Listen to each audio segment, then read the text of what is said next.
We have sacrificed a lot for the creation of this country. Charter of economy हम करें, मुल्क आगे चले। हम ना सिलेक्टेड है ना फॉर्म 47 वाले हैं। We have shot down the enemy's most modern aircraft, including multiple Rafale jets. A favorite field marshal from Pakistan. आप देख रहे हैं खबरों, तबसरों और तज्जियात पर मबनी पाकिस्तान का सबसे मोतबर news show on my radar Kamran Khan के साथ। अस्सलाम वालेकुम, मैं हूँ कामरान खान। पाकिस्तान की इकॉनमी के लिए साल का सबसे अहम इकोनॉमिक इवेंट वफाकी बजट होता है। यही वो डॉक्यूमेंट है जो आने वाले साल की टैक्स पॉलिसी, फिस्कल प्रायोरिटीज़, कारोबारी माहौल, इन्वेस्टमेंट के रुझानात, हुकूमती अखराजात का या तयन करता है। अक्सर होता है पाकिस्तान में कि बजट के ऐलान की तारीख के हवाले से कुछ कन्फ्यूजन हो, मगर इस साल तो तमाम रिकॉर्ड टूट गए। आज सुबह तक कौम को नहीं पता था कि बजट कब आएगा, किस तारीख को आएगा। आपको याद दिलाते चलें कि शहबाज शरीफ हुकूमत के दौर का ये 5वां बजट है, मगर बजट की तारीख के गिर्द पिछले 2 हफ्तों से गैर यकीनी सूरत हाल जारी है। सरकारी ज़राए से कभी कोई तारीख बताई जाती है, कभी कोई दूसरी तारीख आती है। बज़ाहिर वज़ीर ख़ज़ाना को भी कल तक नहीं पता था कि उन्हें बजट किस तारीख को देना है। इब्तिदा में बजट 5 जून को पेश होने की खबर आई, फिर कहा गया कि शायद 8 जून को, फिर इसके बाद 10 जून की तारीख आई। आज सुबह खबर आई है कि बजट 12 जून को पार्लियामेंट में पेश किया जाएगा।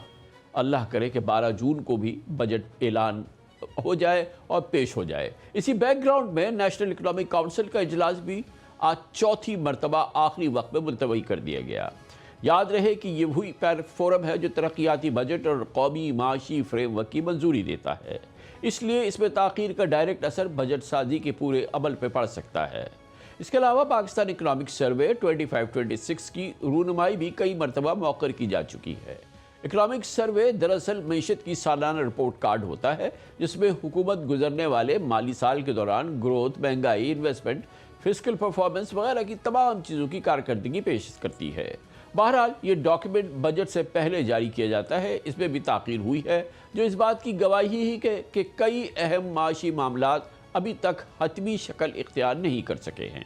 दूसरी जानिब खबरें ये हैं कि फेडरल गवर्नमेंट अभी तक अपने इत्तेहादी पाकिस्तान पीपल्स पार्टी के साथ NFC के मामले पर इत्तफाक राय पैदा नहीं कर सकी है। रिपोर्ट्स के मुताबिक वफाक की ख्वाहिश है कि सूबों के हिस्से से तकरीबन 1.2 ट्रिलियन रुपीज़ स्ट्रेटेजिक स्पेंडिंग और वफाकी तरक्याती मनसूबों के लिए रखे जाएं, लेकिन पीपल्स पार्टी की जानिब से इस तजवीज़ पर रिजर्वेशन हैं।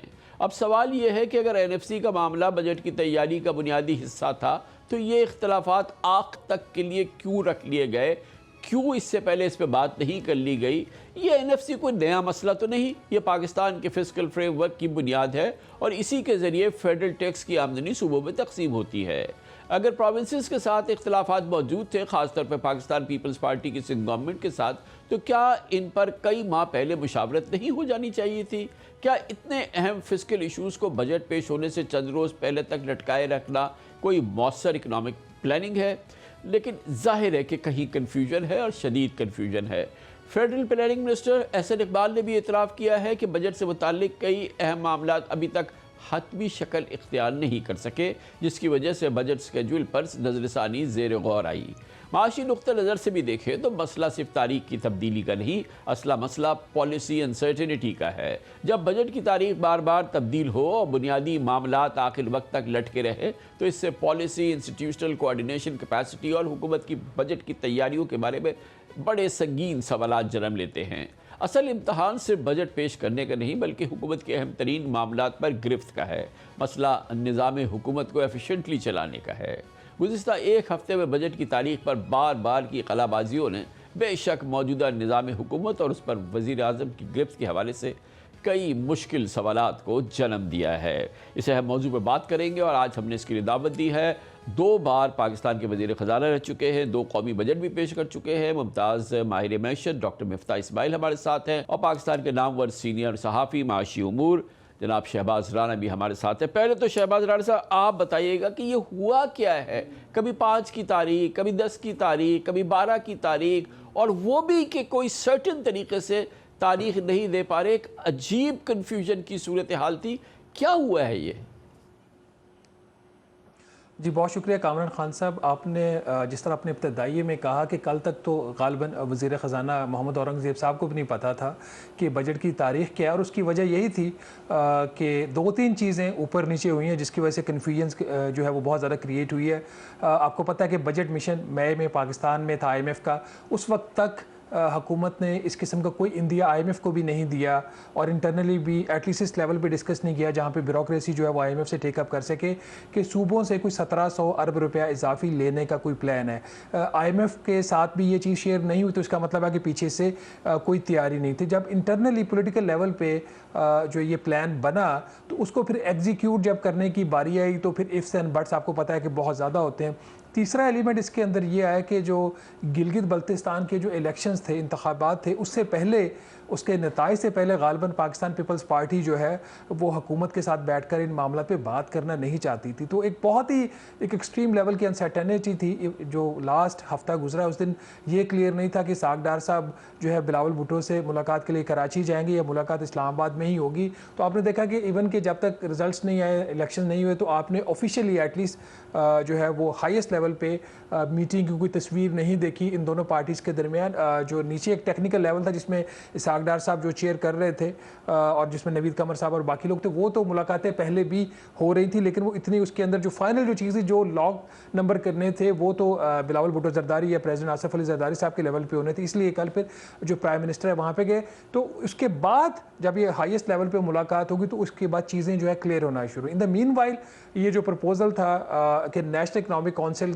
से स्टैंप ले लीजिए, इजाफी जो पैसा सूबों से लिया जाए, वो उसके ऊपर भी इतनी कन्फ्यूजन थी कि जब IMF के साथ भी जो शेयर किया गया, जो मेरी इतला है, तो IMF भी इसके ऊपर कोई कंफर्टेबल नहीं था। एक तो ये कि बजट मिशन पाकिस्तान में था चंद दिन पहले, उनके साथ आप ये चीज़ें शेयर करो हाईएस्ट लेवल पे, आप जब ये चीज़ें करते हो और अचानक आप IMF के सामने ले जाते हो तो वहाँ पे भी एक तो बहुत ज़्यादा कन्फ्यूजन आती है। फिर दूसरा एक सवाल भी IMF की उसके वहाँ पे उनके जहनों में पैदा होता है कि आखिर पाकिस्तान की पॉलिसीज़ के अंदर कंसिस्टेंसी कोई नहीं है। तो एक तो ये इनकी जो अनसर्टेनिटी, दूसरा फिर समटाइम्स इसके साथ कामरान खान साहब ये भी लगता है कि जानबूझ के बाय डिज़ाइन भी इस तरह किया जाता है कि आप डेड लाइन्स के बिल्कुल करीब ले जाओ, दूसरी पार्टीज़ को वो बिल्कुल कॉर्नर कर दो और वहाँ से फिर उनसे कुछ ना कुछ ले लो। 1700 अरब नहीं तो 1200 अरब सही, 1200 अरब रुपया नहीं तो कुछ और सही, तो कुछ ना कुछ शायद लेने देने की बात हो रही है या हो चुकी है। तो उसके बाद ही आप देख रहे हैं कि अब जो डॉक्टर जो तारिक फातिल चौधरी साहब का भी ट्वीट आ गया कि जो इजलास है वो लाइकली 12 को हो जाए, बजट भी हो जाएगा और कल नेशनल इकनॉमिक काउंसिल का भी इजलास मुतवक्के अर्ली मॉर्निंग। तो चीज़ें अब जो है वो अनसर्टेनिटी है वो कम होती जा रही है, कुछ गिव एंड टेक हो रहे हैं और चीज़ें जो है ना वो अब अपनी फिनिशिंग लाइन की तरफ बढ़ना शुरू हो गई हैं।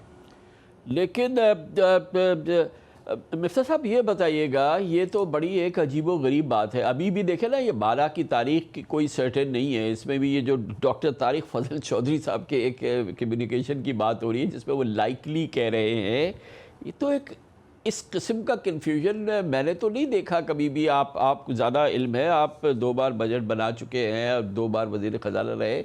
ये क्या है, मतलब आखिरी दिन तक ये आपको नहीं पता है कि आपने क्या बात करनी है, क्या चीज़ें तय करनी है। बजट की तारीख तो आपको, बजट का हफ्ता आपको तो 1 साल पहले से पता होता है कि इस साल अपने बजट देना है। ये सबसे बहुत ही सबसे इम्पॉर्टेंट इवेंट है पूरे साल का, फाइनेंशियल ईयर का, और इसके लिए तो जाहिर है कि ये एक अजीब सी क्योटिक सिचुएशन लग रही है डॉक्टर साहब। जी कामर भाई, अमूमन वफाकी हुकूमत में बजट जो है वो फरवरी से बनना शुरू हो जाता है, डिस्कशन शुरू हो जाते हैं, अखराजात के थोड़े से तखमीने लगना शुरू हो जाते हैं, प्रोजेक्ट्स प्लानिंग के होते हैं वो डाउन होना शुरू हो जाते हैं कि क्या करना है क्या नहीं करना। क्योंकि ज़ाहिर है आप पूरे मुल्क की पॉलिसी बना रहे हैं, 25 करोड़ का मुल्क है, तो ये ऐसा तो नहीं है कि लास्ट मिनट पे आपने बंदर बाट कर लिया और डिसाइड कर लिया कि अच्छा तुम इतने पैसे ले लो, मैं इतने पैसे ले लेता हूँ, बाकी आवाम से ले लेंगे। सो ये बड़ी अजीब सी बात है। और ऑब्वियसली ये जो इन्वेस्टर्स हैं, पाकिस्तानी हों गैर मुल्की तो बहुत कम हैं, उनके लिए भी ये बड़ी तशवीशनाक बात है। और जैसा शहबाज ने कहा कि IMF के लिए भी बड़ी अजीब सी बात है कि ये क्या हो रहा है।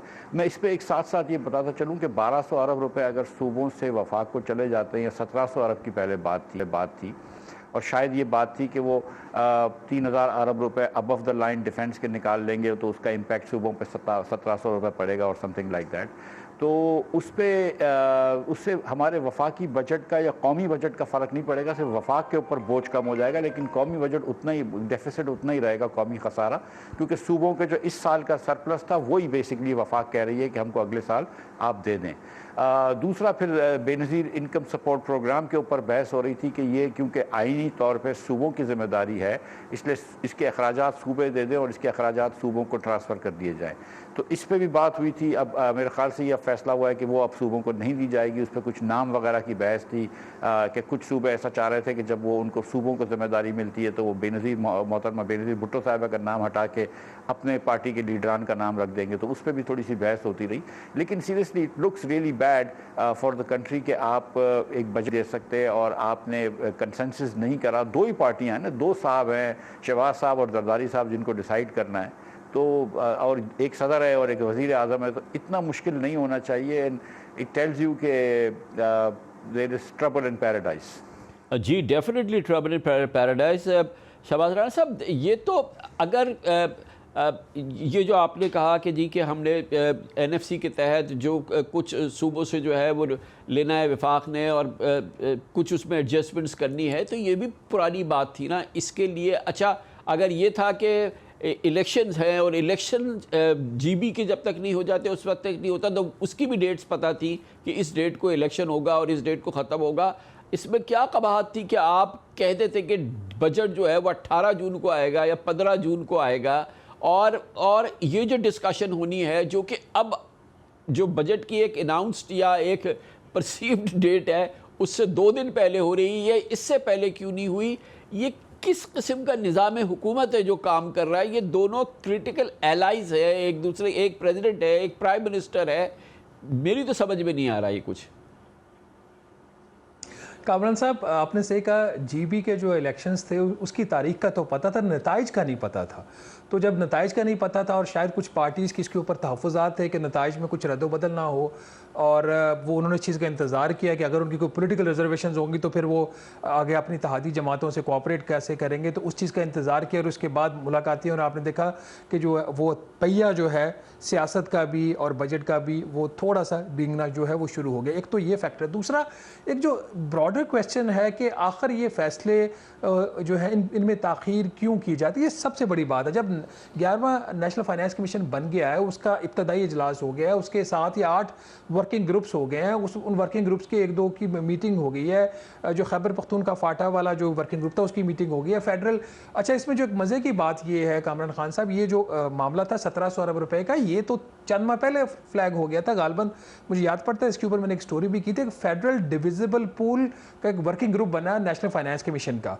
उस डिविजिबल पूल की जो सदारत थी वो उस वर्किंग ग्रुप की वो वज़ीर ख़ज़ाना मोहम्मद औरंगज़ेब कर रहे थे, और उसमें जो प्रोविंशियल रिप्रेजेंटेशन भी थी, और वहाँ पे वफाकी हुकूमत की तरफ से ये फ्लैग किया गया जी हमें इजाफी पैसा चाहिए और इतना चाहिए। और जो उसमें कुछ ये भी बात हुई कि कस्टम ड्यूटीज़ जो हैं उसको आप जो डिविजिबल पूल है उसमें से निकाल दें, फेड एक्साइज ड्यूटी को निकाल दें। तो अगर ये बात वहाँ पे हो गई थी, ये फ्लैग हो गई थी, तो उसको फॉलो अप क्यों नहीं किया गया? क्या ये डेलिब्रेट था, जैसे मैं पहले कह रहा हूँ, तो कि बाय डिज़ाइन था कि जो डेडलाइन है उसके करीब ले और इनको कॉर्नर कर दो और ये कुछ कर ना सकें, अपने आप को फिर उस इल्ज़ाम से बचाने के लिए कि बजट भी पेश नहीं हो सका, और ये जो है वो हुकूमत के लिए भी ख़तरा हो जाता है जब बजट पास नहीं होती, उसे बचाने के लिए ये बिल्कुल उसको वो कुछ ना कुछ तो करेंगे। तो ये जो एक बड़ी चीज़ बड़ी क्रिटिकल। और दूसरा इसके अलावा एक और जो सवाल जो अभी तक अनसेटल्ड है कि जो हमारी जो डिसीजन मेकिंग अथॉरिटी है इकोनॉमिक पॉलिसी मेकिंग की, वो है क्या? उसमें जो डिप्टी प्राइम मिनिस्टर सागडार साहब का कितना रोल है, वज़ीर ख़ज़ाना मोहम्मद औरंगज़ेब साहब का कितना रोल है, प्राइम मिनिस्टर ऑफिस का उसके अंदर कितना रोल है, और जो हमारी ब्यूरोक्रेसी है led by the finance secretary उनका इसके अंदर कितना रोल है, ये भी चीज़ें क्लियर नहीं है। तो जब इतनी ज़्यादा कन्फ्यूजन, अनसर्टेनिटी, पॉलिटिकल गेमिंग हो रही हो, तो फिर इस तरह की सूरत हाल आती है। 5 जून की डेट तो बाद में आई, उससे पहले 1 जून की डेट थी। एक प्लान ये था कि ईद के फ़ौरन बाद 1 जून को बजट दे दिया जाए, ये कह रहे थे। गालिबन पाकिस्तान पीपल्स पार्टी की ये ख्वाहिश थी कि आगे जो 9-10 मुहर्रम की छुट्टियां भी आ रही हैं, तो उससे पहले ये सारा प्रोसेस कंक्लूड हो जाए, और इसलिए वो 1 जून की पेश कर रहे थे। हुकूमत ने कहा नहीं हम 5 को करेंगे, फिर नून लीग ने कहा जी हम 8 को करेंगे, पीपल्स पार्टी ने कहा नहीं 10 को होगा, वो 10 नहीं हुआ, 12 जून की बात आ गई। तो ये जो सारी चीज़ें हो रही हैं, ये as a whole as a country ठीक नहीं है। इस वक्त हर बंदा, आपको भी मुझे, हम सबको ये टैक्स कर रहा है बजट कब आ रहा है, मतलब बजट ना हो गया कि बहुत बड़ी कोई चीज़ होगी। एक जो चीज़ जिसका कैलेंडर था, जिस तरह अभी मिफ्ता इस्माइल साहब कह रहे थे, इंडिकेटिव बजट सीलिंग्स आपकी जनवरी में चली जाती हैं, बजट अप्रूवल का प्रोसेस शुरू हो जाता है, मिनिस्ट्री से करंट और डेवलपमेंट जो बजट्स हैं उनकी रिक्वायरमेंट्स की जो है वो उनसे वो ले लिया जाता है सारी डिटेल्स। उसके बाद एनुअल प्लान कोऑर्डिनेशन कमेटी की मीटिंग्स होती हैं, नेशनल इकोनॉमिक काउंसिल पे आके जाके जो मामला है वो फंस गया। तो अब होपफुली कल अगर नेशनल इकोनॉमिक काउंसिल हो जाती है, परसों इकोनॉमिक सर्वे आ जाता है, तो अगर ये दोनों चीज़ें हो जाती हैं और NEC में चीज़ें उस तरीके से हो जाती हैं जो दोनों की अंडरस्टैंडिंग हुई है कल रात को, तो फिर उसके बाद तो चीज़ें आगे जो है इंशाल्लाह ये होपफुली जुमे को कंक्लूड हो जानी चाहिए। नहीं तो क्या 12 तारीख को बजट आ रहा है? डॉक्टर तारिक फजल चौधरी साहब के बकौल तो आ रहा है, और उसके अलावा तो ये कब से हो गया कि गवर्नमेंट के ये क्रिटिकल जो फाइनेंशियल और ये इस लेवल के जो इश्यूज़ है या उसका जो फैसला है उसका ऐलान डॉक्टर तारिक फजल चौधरी करेंगे? तो ये क्या गवर्नमेंट का और कोई निज़ाम है जिसके ज़रिए कौम को बताया जाए कि 12 जून को बजट का ऐलान होगा? देखिए इसमें कामरान खान साहब, पहले तो आपको पता है कि जब पहली अनाउंसमेंट 10 की भी आई तो वो वजारत ख़जाना या वज़ीर ख़जाना से नहीं आई, वो हमारे foreign minister deputy prime minister Ishaq Dar साहब की तरफ से एक ट्वीट आया था, वहाँ से पता चला। तारिक फजल चौधरी साहब की आपको पता है रेलेवेंस इसलिए भी हो जाती है कि पार्लियामेंट्री अफेयर्स के मिनिस्टर हैं, उन्होंने एक समरी मूव करनी है जिसकी प्रेसिडेंट ने मंजूरी देनी और इजलास बुलाया जाना है, तो टू दैट एक्सटेंट वहाँ पर है। लेकिन जो तरीक़ाकार ये होना चाहिए, बिल्कुल सही फरमा रहे, वजारत ख़जाना का अनाउंसमेंट कर देती है, एक ट्वीट कर देती जी कि 12 जून को बजट है, 11 जून को हम सर्वे दे रहे हैं। उधर से 3 दिन से इन्होंने प्लानिंग कमीशन का हॉल जो है उसको भी बुक करके रखा हुआ इकोनॉमिक सर्वे के लिए, जो कि कल हो जाना चाहिए था, नहीं हुआ। तो ये सारी चीज़ें अनसर्टेन है। इसलिए अब जो मैंने सवाल उठाया ना कि इकोनॉमिक डिसीजन मेकिंग में किसका कितना रोल है, ये भी डिटर्मिन करने की ज़रूरत है। बजट हो जाएगा, गुजर जाएगा, पास हो जाएगा, इकोनॉमिक डिसीजन मेकिंग का जो मामला था वो कैसे चलने हैं वो भी अभी तय करने बाकी हैं। भाई ये जो हम लोग जो है, हम पाकिस्तानी जो है, पाकिस्तान के निज़ाम को जानते हैं, हम कन्फ्यूजन्स के आदी हैं, हम इस तरह की चीज़ों को देखते हैं कि आखिरी मिनट तक कोई फ़ैसला नहीं हो पाता, चाहे वो 1 साल पहले भी हो सकता हो तो नहीं हो पाता। ये IMF का क्या हाल हो रहा होगा जब वो देख रहे होंगे कि ये क्या हो रहा है इस मुल्क में, जहाँ इतना ये प्रोग्राम जो है वो इस लेवल पर पहुँचा हुआ है कि ये अभी तक ये नहीं डिसाइड कर पा रहे कि बजट 8 को आएगा, 1 को आएगा, 10 को आएगा, 12 को आएगा नहीं आएगा, क्या है, मतलब वहाँ पे क्या हो रहा होगा? सर जाहिर है कि जो कुछ तो IMF के लोग जो यहाँ पे भी होते हैं और वहाँ पे भी जो होते हैं वो पाकिस्तानी अखबार रोज़ पढ़ते हैं, पहला सुबह उठ के सारे अखबार पढ़ते हैं और इनको उर्दू अखबार की भी तर्जुमे वहाँ पे मिल जाते हैं और उनको काफ़ी अंदाज़ा होता है पाकिस्तान का। लेकिन ऑब्वियसली दिस लुक सिली। और 12 वैसे मैं आपको बता दूँ क्योंकि 13-14 छुट्टी और 15 दिन का कम से कम टाइम मिलता है नेशनल असेंबली को डिस्कस करने का, तो 12 इज़ एब्सोल्युटली लास्ट डे। अगर आप 15 को बजट नहीं देंगे तो बजट टाइम पे पास नहीं हो सकेगा। सो 12 really is the last day और 15 से आपकी डिबेट शुरू होनी है। जो 2 मरतबा शहबाज भाई ने बात की है हिंट दे के, मैं उस पर भी कर दूं कि बड़े अफसोस की बात है, आप सियासी निज़ाम को देखें और IMF सियासी निज़ाम भी देखता है कि एक कोalition पार्टनर जो है उसको दूसरे कोalition पार्टनर पे इतना भी यकीन नहीं है कि वो इलेक्शन में क्या रिजल्ट्स आएंगे या उनके मनपसंद रिजल्ट्स आएंगे या नहीं आएंगे, कि उन्होंने कहा कि नहीं पहले इलेक्शन रिजल्ट्स आने तो फिर बात करेंगे। यानी कि गिलगित बल्तिस्तान के इलेक्शन के रिजल्ट को इस पस मंज़र में देखिए कि उनकी राय जो थी वो हमने पाकिस्तान के बजट के प्रोसेस पे कुर्बान कर दी कि क्योंकि ताकि बजट कम से कम पास हो जाए, वरना उनकी राय जो भी हो। मतलब ये इस लेवल पर हम लेकर आ गए हैं कि इस किस्म की डिसीजन मेकिंग हो रही है। और जो आपने इब्तदाई में बात की कि शहबाज साहब का 5वां कंसेक्यूटिव बजट है जो कि रिकॉर्ड है, किसी वज़ीर आज़म ने पाकिस्तान में एक साथ 5 बजट पेश नहीं किए गए। तो अब बजट के अंदर भी आप देखें ना कि अगर आप आखिरी दिन बात कर रहे हैं, आपने NFC का एक the most fundamental important Pakistan के फिस्कल पॉलिसी का जो रिफॉर्म था वो NFC रिफॉर्म करना था, वो शहबाज साहब 5 साल से नहीं कर पाए। इस साल भी किसी कोalition पार्टनर ने उनको मना कर दिया कि हम तुमसे एग्री नहीं करेंगे चाहे जो भी तुम कर लो, इसलिए फिर इन्होंने कहा अच्छा चलो इस साल हमको मदद कर दो। तो जो फंडामेंटल रिफॉर्म हो रहा था वो नहीं हो रहा, ये सिर्फ पैसे की लेन देन इस साल की हो रही है कि वॉलंटरली तौर पे आप हमको पैसे दे दें। जो मुझ जैसे लोग कह रहे थे कि परसेंटेज कम करो ताकि फ्यूचर में जाके वफाक का डेफिसिट कम हो सके, वो इसमें फिर भी नहीं होगा। लेकिन इसके अलावा देखें अब ये जो PSDP के ऊपर भी बड़ी बहस हुई है कि आप कितना PSDP सिंध में खर्च करेंगे, कितना पंजाब में खर्च करेंगे, जिस जिसको हम सस्टेनेबल डेवलपमेंट गोल्स बोलते हैं, वो बेसिकली MNAs को पैसे देने होते हैं, उसको कितने पैसे देंगे। एहसन इकबाल साहब खुद कह रहे हैं, शहबाज साहब ने ट्वीट भी किया, शहबाज राना ने, कि यार ये 87 अरब रुपया हमने कोलिशन की खातिर रखने की खातिर खर्च कर दिया। ये मेरे आपके पैसे हैं। हर मरतबा पाकिस्तानी जब साबुन ख़रीदता है तो 20% टैक्स देता है, 18%। जब बच्चे का दूध खरीदता है तो वो 20% टैक्स देता है। और ये 87 अरब रुपए मेरे और आपके पैसों के जो हैं, ये जो है ये दे रहे हैं कि यार ये कोलिशन को रखने की कॉस्ट है। मतलब this is the level of decision making. तो फिर आप देख लीजिए कि 5 साल में क्या रिफॉर्म हुआ है। जी शहबाज राना साहब, ये फरमाइएगा, अच्छा ये क्या आप सर्टनली हमें पता है कि ये जो मीटिंग हुई कल प्रेसिडेंट की और प्राइम मिनिस्टर की, जिसके बाद खबर आई कि भी तय हो गया, तो आज अगर तय हो गया तो आज क्यू ब्लॉक वगैरह में ये खबर आ गई है कि भाई सब तय हो गया है, ये चीज़ें हो गई हैं, लेट्स डू इट क्विकली और फाइनली जो कुछ इसको करना है वो करना शुरू कर दे। क्या ये अभी हमें यकीन है कि सो कॉल्ड तय हो गया है कल? अच्छा कामरान खान साहब, मैं सिर्फ 30 सेकंड लूँगा इस बात का जवाब देने के लिए। उससे पहले एक बात जो मिफ्ता इस्माइल साहब ने की कि वो सूबों का हिस्सा कम कर दिया, जो वफाक के अखराजात का वो जो खसारा कम हो जाएगा, ये देर पा हल नहीं है। माजरत के साथ मैं इनकी बड़ी इज़्ज़त करता हूँ मिफ्ता इस्माइल साहब की। देखिए पिछले ये माली साल और पिछला माली साल, इन 2 माली सालों में फेडरल बोर्ड ऑफ रेवेन्यू ने अपने हदफ से जो टैक्स कम इकट्ठा करने जा रहे हैं, पिछले साल इन्होंने 1200 अरब रुपए का शॉर्टफॉल किया, जितना वफाकी हुकूमत अब मिन्नतें कर रही है सूबों की, और इस साल का जो शॉर्टफॉल है वो 1000 अरब रुपए से भी ज़्यादा का है। तो तकरीबन 2200 अरब रुपए का जो शॉर्टफॉल है ये 2 साल के अंदर FBR ने किया है। तो अगर ये 2200 अरब रुपए का शॉर्टफॉल ना होता तो आज वफाक जो है वो घुटनों पर आके सूबों की मिन्नतें ना कर रहा होता। दूसरी बात आपने जैसे फरमाई, उसमें अंडरस्टैंडिंग इनकी कुछ ना कुछ हो गई है। फाइनल जो इसका जो आउटकम है वो शायद वो नहीं है जो कहा जा रहा था, लेकिन आप कल देखेंगे कि जो कल जो नेशनल इकनॉमिक काउंसिल की मीटिंग होगी उसमें जो चीज़ें जा रही होंगी वो मुख्तलिफ जा रही हैं, और चीज़ें कुछ ना कुछ गिव एंड टेक हो गया, कुछ ना कुछ कहीं पे मामला तय पा गए हैं। तो एक हल्का सा, बहुत बड़ा ब्रेक थ्रू तो नहीं, एक मूविंग जो चीज़ें हैं वो शुरू हो गई हैं। तो होपफुली चीज़ें अब अगले 2-3 दिन में सेटल डाउन होंगी। ये वो नहीं है जो हुकूमत चाहती थी, बट कुछ हो गया है। तो मिफ्ता भाई, अब असल चीज़ तो ये है कि जो NFC के मामले पे जो इतना बड़ा डिस्प्यूट है, नेशनल डिस्प्यूट है, ये तो अभी फिर सेट बाकी है। उसके लिए हमें ऑब्वियसली कॉन्स्टिट्यूशनल अमेंडमेंट की ज़रूरत है। तो ये तमाम चीज़ें अब वेट करेंगी 28th amendment in the constitution of Pakistan, उसका भी इंतज़ार बाकी है। और अभी इस वक्त जो है ये बैंडेड के ज़रिए हम इस मसले का छोटा मोटा हल ढूंढ रहे हैं।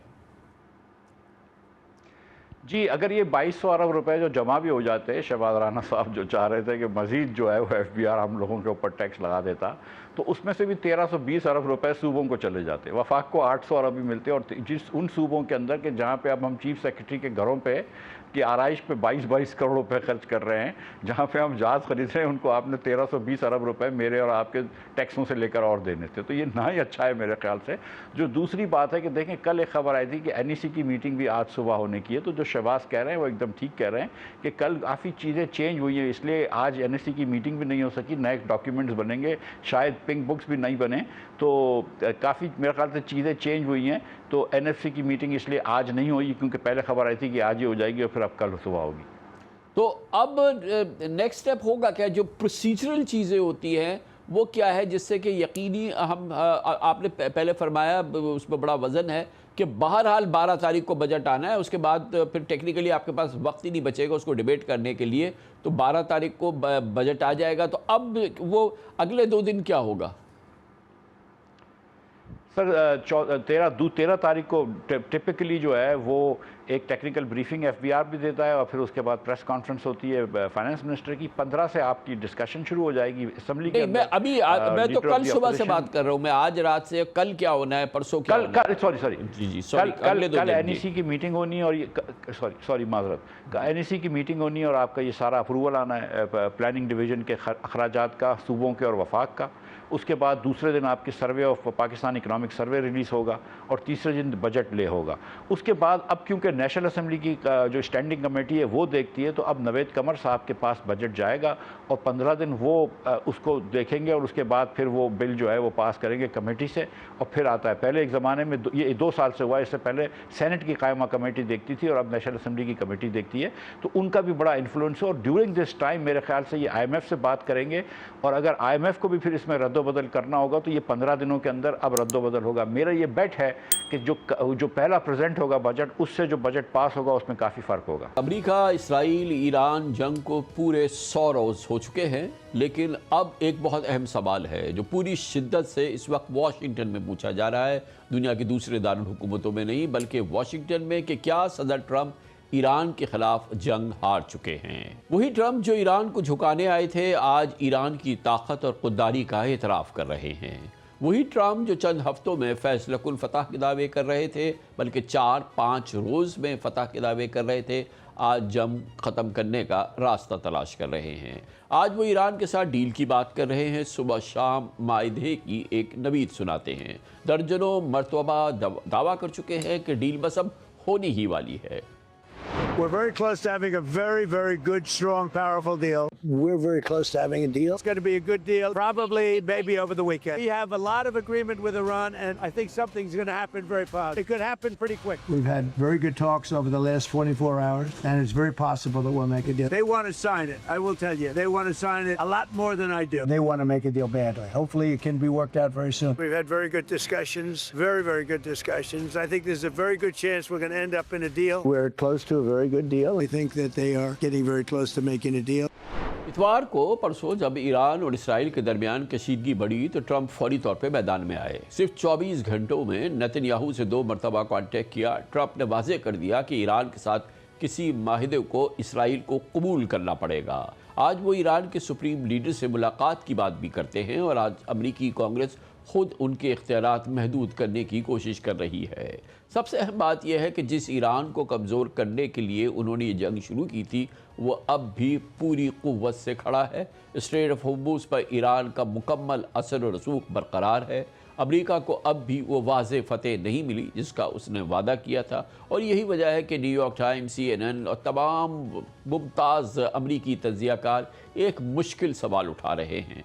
क्या ट्रंप ने ऐसी जंग शुरू कर दी जिससे निकलना अब जीतने से ज़्यादा ज़रूरी हो चुका है? क्या ट्रंप ईरान के ख़िलाफ़ हार चुके हैं? इस जंग का मकसद ये था कि ईरान को इस हद तक कमज़ोर कर दिया जाए कि वह खित्ते में अपनी ताकत खो दे, उसके जौहरी प्रोग्राम पर प्रेशर बढ़े और उसकी फ़ौजी सलाहियत मुतासर हो। उम्मीद थी कि बढ़ते हुए मिलिट्री और इकनॉमिक प्रेशर के नतीजे में ईरान में रिजीम चेंज हो जाएगी और आखिरकार उसे अमरीकी और इसराइल शराइत पर मुज़ाकरात पे मजबूर कर दिया जाएगा। ये कुछ नहीं हुआ। To the great proud people of Iran, I say tonight that the hour of your freedom is at hand. When we are finished, take over your government. It will be yours to take. This will be probably your only chance for generations. Now you have a president who is giving you what you want. So let's see how you respond. America is backing you with overwhelming strength and devastating force. Now is the time to seize control of your destiny and to unleash the prosperous and glorious future that is close within your reach. This is the moment for action. Do not let it pass. इस जंग के पहले 2-3 दिन में लग भी ऐसा रहा था कि अमेरिका और इसराइल शायद अपनी हिकमत अमली में कामयाब हो जाएंगे। ईरान को बेपनाह फौजी और माशी नुकसान पहुंचा था, उसकी कलीदी तनसीबात निशाने बनी थी, तमाम अहम कमांडर्स मारे गए थे, लेकिन फिर जंग एक ऐसे मरहले में दाखिल हो गई जिसकी शायद वाशिंगटन या दुनिया में किसी को तवक्को नहीं थी। ईरान टूटा नहीं, उसने हथियार नहीं डाले, यहाँ तक कि प्रेसिडेंट ट्रंप ने इतराफ़ किया कि ईरान के साथ अब तक माहिदा न होने की वजह यह है कि ईरानी एक गैरतमंद और मजबूत कौम है। You have been saying for months, Mr. President, that Iran is begging to make a deal. True. If they are so desperate to make a deal, why haven't they made a deal with you yet? Because You're they're proposing. strong, they're proud. There are things they never thought they'd be doing that they're going to have to do. They've got no choice. We have totally destroyed their military. They have some missiles left. They have some drones left. Do you know how many missiles? Yes, exactly. They still have capacity. They have some missiles. They have some drones. I would say percentage-wise, maybe 21, 22% of their missiles. It's a lot of missiles. यही वो background है कि president Trump खुल के कह रहे हैं कि वो इस कॉन्फ्लिक्ट को, तनाज़े को ख़त्म करना चाहते हैं। वो दावा करते हैं कि डेवलपमेंट और प्रोग्रेस हो रही है। बातचीत में वो ईरान के सुप्रीम लीडर से मुलाकात के लिए भी आमादगी का इजहार कर चुके हैं, बल्कि ख्वाहिश का इजहार उन्होंने किया है। लेकिन सूरत हाल ये है कि अब ईरान फ़िलहाल ट्रंप की ख्वाहिश भी पूरे करने को तैयार नहीं है और प्रेसिडेंट ट्रंप की ये ख्वाहिश कि वो सुप्रीम लीडर मुज्तबा खामनेई से मिलना चाहते हैं, ईरान ने अलल ऐलान उसको मुस्तरद कर दिया। President Trump said that he would be honored to meet the supreme leader. This will not happen. Right now, we are in the first stage of negotiations, and Mr. Trump has brought the negotiations to a standstill. This will not happen. फिर सवाल ये है कि अगर America जंग जीत रहा है तो फिर उसे इतनी जल्दी मुज़ाकरात की ज़रूरत क्यों पड़ रही है। यही सवाल अब अमरीकी सियासत में भी उठ रहा है। अमरीकी अवामी नुमाइंदगान ने 208 के मुकाबले में 215 वोट से एक करारदाद मंजूर की, जिसका मकसद ईरान के खिलाफ मज़ीद फ़ौजी कार्रवाइयों पर प्रेसिडेंट ट्रंप के इख्तियारात को महदूद करना था। ये वोटिंग इस बात का इशारा है कि वाशिंगटन में भी इस जंग के बारे में बेपनाह बेचैनी है और ये जंग बेपनाह गैर मकबूल हो चुकी है। अमरीकी और मगरबी मीडिया में भी जंग के नताइज पर बहस बहुत ज़्यादा है। न्यूयॉर्क टाइम्स की राय में ट्रंप इंतज़ामिया पूरे एतमाद के साथ इस जंग में दाखिल हुई थी। उसे यकीन था कि अमरीकी पावर का ज़बरदस्त मुजाहरा होगा, लेकिन नताइज इसके बरक्स निकले हैं। इतने वाज़े कि ट्रंप भी उन्हें नज़रअंदाज नहीं कर सकते। CNN का मौक़िफ़ है, इसके मुताबिक ट्रंप हमेशा ख़ुद को ऐसी लीडर के तौर पर पेश करते रहे जो अमेरिका को लामुतलाही जंगों से दूर रखेगी। लेकिन ईरान ने इस जंग को एक ऐसे तातुल में बदल दिया है जहाँ फैसला फतह अब दिखाई नहीं देती। और यही वो मकाम है जहाँ बाज़ अमेरिकन एक्सपर्ट्स इस बात से आगे बढ़ जाते हैं। ब्रुकिंग्स इंस्टीट्यूशन के सीनियर रॉबर्ट कागन ने कहा है कि अमेरिका अमली तौर पे ये जंग हार चुका है। रॉबर्ट कागन के मुताबिक ये तय होना बाकी है कि वाशिंगटन इस हकीकत को कब तस्लीम करेगा।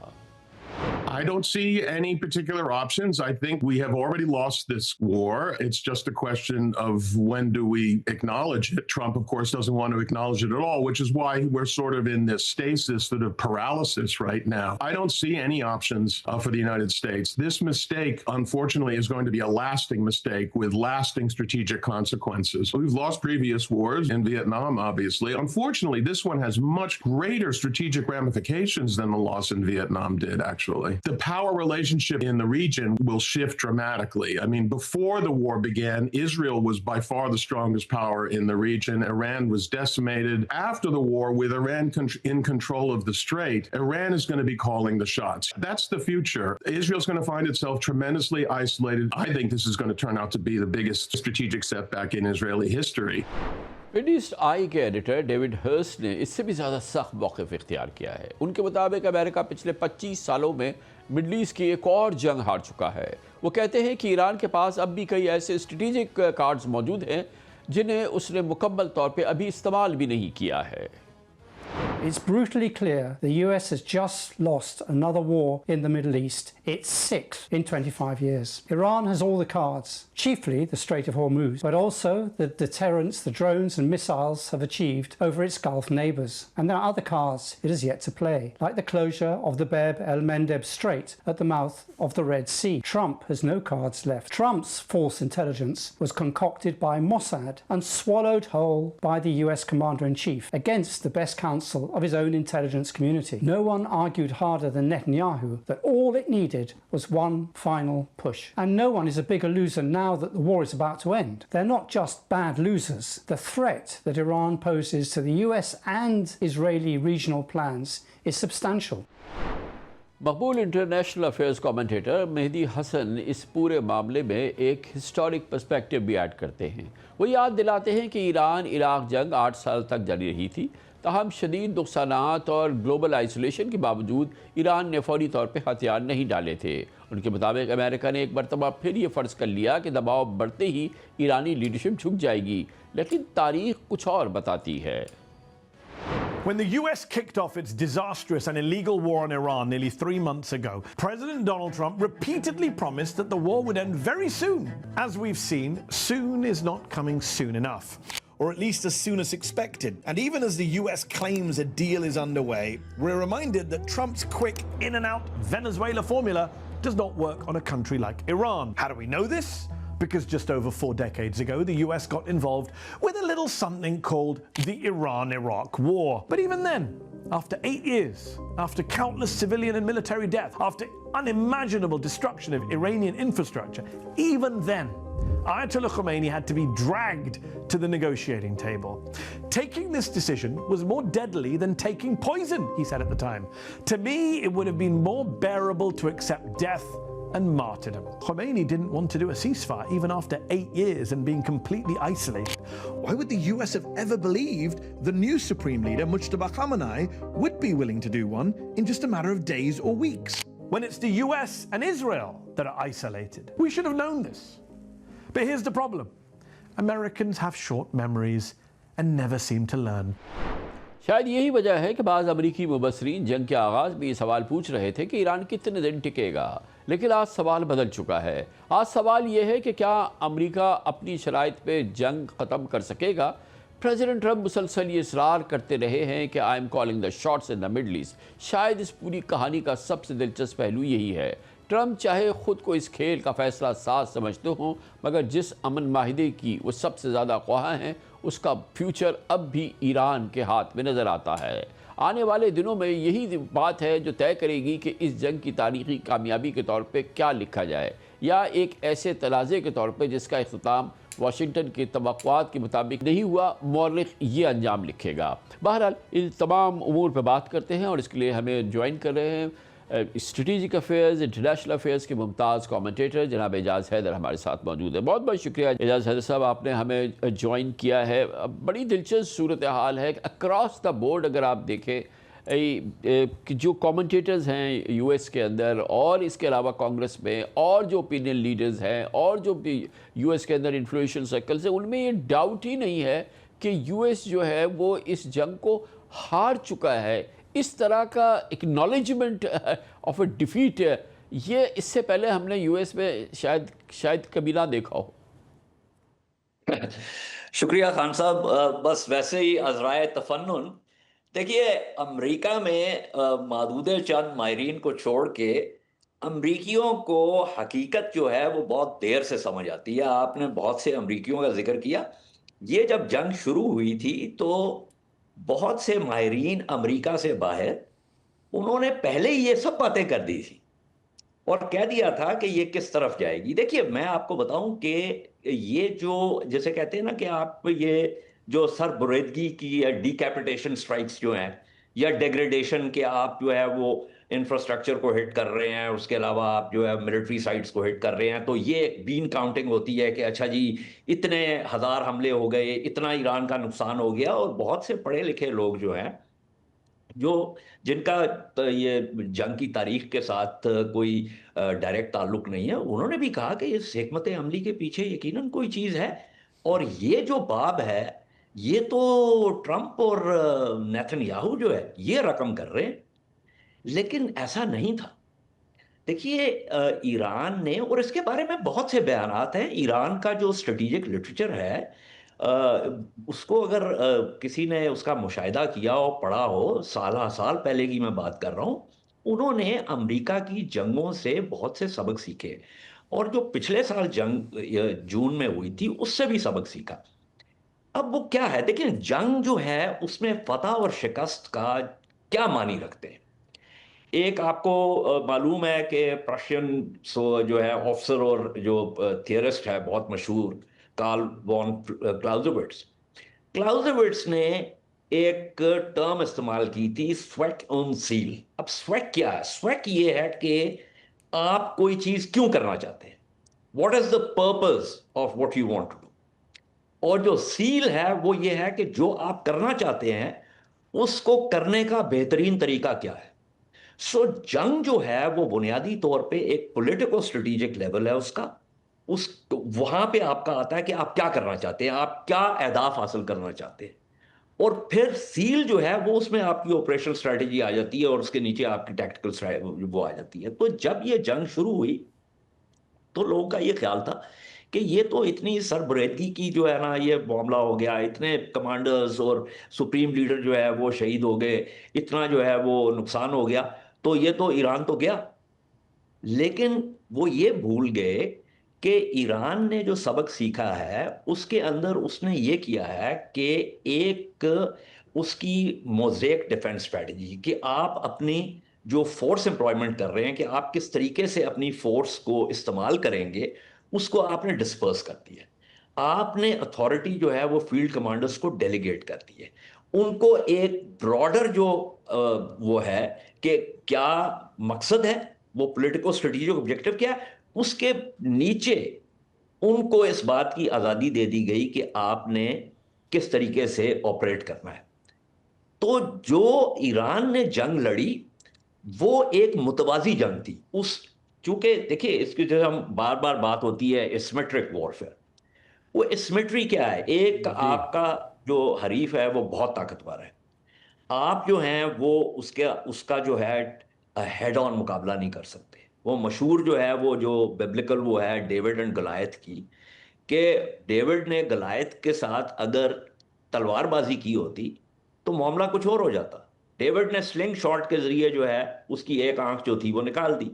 एंड उसको आप एसिमेट्रिक वॉर कहते हैं कि आपने अपनी जो हिकमत अमली है वो अपनी ताकत के इजाज़त साहब, बिल्कुल आप जो फरमा रहे हैं उसकी बुनियाद पर कि ये बात तो तय है कि ईरान को किसी भी सूरत में फ़ौजी शिकस्त नहीं हुई, और बल्कि ये गुफ्तगू हो रही है कि अमेरिका को इस जंग के मामले में फ़ौजी कामयाबी हासिल नहीं हुई, फ़ौजी कामयाबी नहीं हुई, बल्कि शायद शिकस्त की बात हो रही है। लेकिन इसके साथ साथ एक पहलू तो है जिसका कि बहुत ज़्यादा इस मामले पे जिक्र नहीं होता, वो ये कि बहरहाल इस दौरान जो है वो ईरान का लामुतनाही इकनॉमिक इंफ्रास्ट्रक्चर तबाह हुआ है, उसकी इकॉनमी को लामुतनाही नुकसान पहुँच चुका है, उसका सिविल इंफ्रास्ट्रक्चर बहुत बुरी तरह से तबाह हुआ है, उसका इन्फ्लेशन इस वक्त तारीख़ की बुलंद तरीन सतह पर है, करेंसी पे बहुत ज़्यादा दबाव है, इंटरनेशनल इंटीग्रेशन नहीं है जिसकी वजह से इकॉनमी मूव नहीं कर रही। वो पहलू अपनी जगह है और उसका इतना जिक्र नहीं होता, तो ज़रूर फ़ौजी कामयाबी और ईरान खड़ा रहा वो तो अपनी जगह सही है, लेकिन जो अंदर से ये जो गिरावट आई है, ये जो कमज़ोरी आई है, ये जो तमाम मामलात हैं, इसको हम कैसे देखें, इसके क्या असरात होंगे मुख्तसर पर? अगर कोई मसले का हल नहीं होता, कोई मुज़ाकराती इस सिलसिले में नतीजा नहीं आता और ईरान के सैंक्शंस ख़त्म नहीं होते और वो फिर अपने माशी सफ़र शुरू कर सकता, तो फिर क्या होगा? खान साहब देखिए, बात यह है कि किसी भी जंग में नुकसान तो होता है, इसमें तो कोई शक की बात नहीं। मैं तो अपनी बात का आगाज़ ही इससे किया कि जो शुरू के 2 दिन थे उसके अंदर जो ईरान के ऊपर हमले हुए और ईरान का जो नुकसान हुआ, उसी के हवाले से लोग ये बात कर रहे थे कि ये बाप जो है ये तो अमेरिका रकम कर रहा है, तो नुकसान तो हुआ, इसमें तो कोई शक की बात नहीं है। लेकिन मैं आपसे ये गुजारिश करूँगा कि अब बेशुमार जो है वो शवाहिद आ चुके हैं, ख़बरें आ चुकी हैं, तज्ज़िये आ चुके हैं कि ईरान की मईशत जो है, यानी आप ये देखिए कि ये अमेरिका के ब्लॉकेट से पहले जो सैंक्शन रिलीफ था, जो ईरान के तेल पर भी था और रूस के तेल पर भी था, तो ईरान तो दुगनी कीमत पर तेल बेच रहा था। ईरान का इस वक्त जो फिजिकल राब्ता है रूस के साथ, वो कैस्पियन के जरिए, जहां पे अमेरिका का कोई जो है वो ब्लॉकेट नहीं हो सकता। इसी तरह जो यहाँ से जो जा रहे हैं शैडो टैंकर्स, और उसके अलावा जो रेलवे लाइन है 15,000 किलोमीटर की, उसके ज़रिए जो चीज़ें आ जा रही हैं चीन और ईरान के दरमियान, तो ये चीज़ें हो रही हैं। और देखिए बुनियादी बात ये है कि दर्द जो है वो कौन सह सकता है, कौन जज्ब कर सकता है, कौन बर्दाश्त कर सकता है और कितनी देर तक कर सकता है, ये बुनियादी चीज है। ईरान की, इसको आप कहते हैं एट्रिशन एज स्ट्रैटेजी, कि जब एक ताकतवर रियासत जो है वो एक कमजोर रियासत पर चढ़ दौड़ती है, तो कामयाबी जो है वो ये लाजमी नहीं है कि वो उस रियासत के पास जाए जिसके पास हैवियर पेलोड है।